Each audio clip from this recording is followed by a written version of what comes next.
so for today, we will be discussing about Lacoste L12. But before that, let me show you kung ano yung mapapanalunan ng lucky Facebook commenter for this week. Our first package is Koji-san. Arte na naman po. Ayan, Koji-san. Ito, this is for women. And this is for men. Ito din po. Ayan. Mahilo po kayo sa ginagawa namin. And then, our second package naman po will be Disney XD. Kala mo Aray! Aray! Ito po is soccer balls. Yan. I-inflate na lang siya. I mean, nalagyan na lang siya ng air. And this one is a notebook para sa kids. Maganda siya pang drawing. This is not yours. And this one naman is a speaker. Yan, speaker siya. Speaker?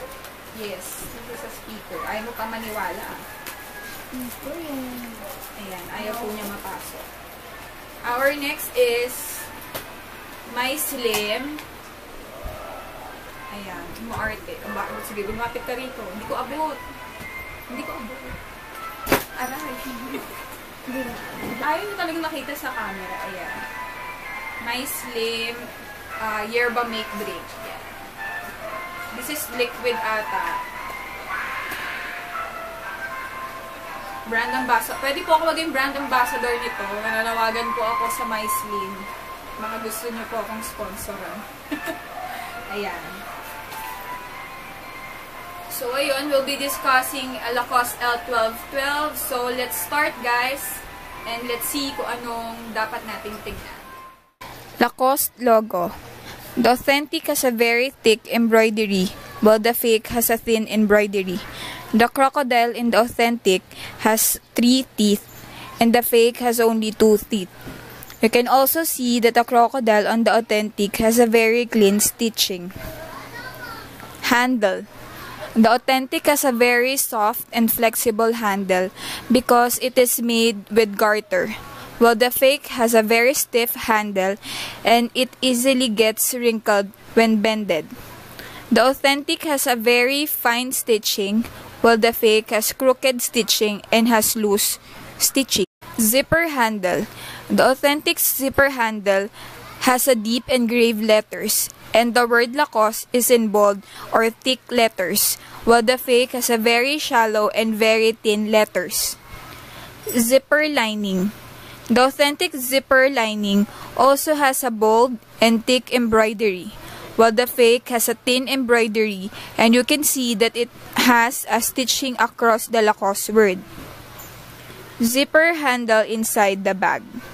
The authentic has a very detailed crocodile logo, while the fake may seem like a crocodile but has a defect on the crocodile's feet. Inside pocket logo. The authentic has a bold and thick letters engraved in the pocket, while the fake has a thin and shallow engraved logo. And my favorite part is a crocodile. Check the authentic. It is again a very detailed crocodile, while the fake ones looks like a lizard. I hope you learned something today, guys. Kung how to spot Lacoste L12. So, I'll be bidding goodbye and see you again next Friday. But it will be a surprise kung ano yung episode.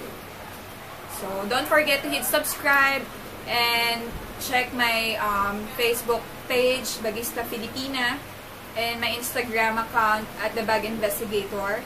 And my Twitter, I am RC Miranda. And syempre, my blogs, thebaginvestigator.com and thesatisfiedchef.com. Bye! Hindi naman pogi.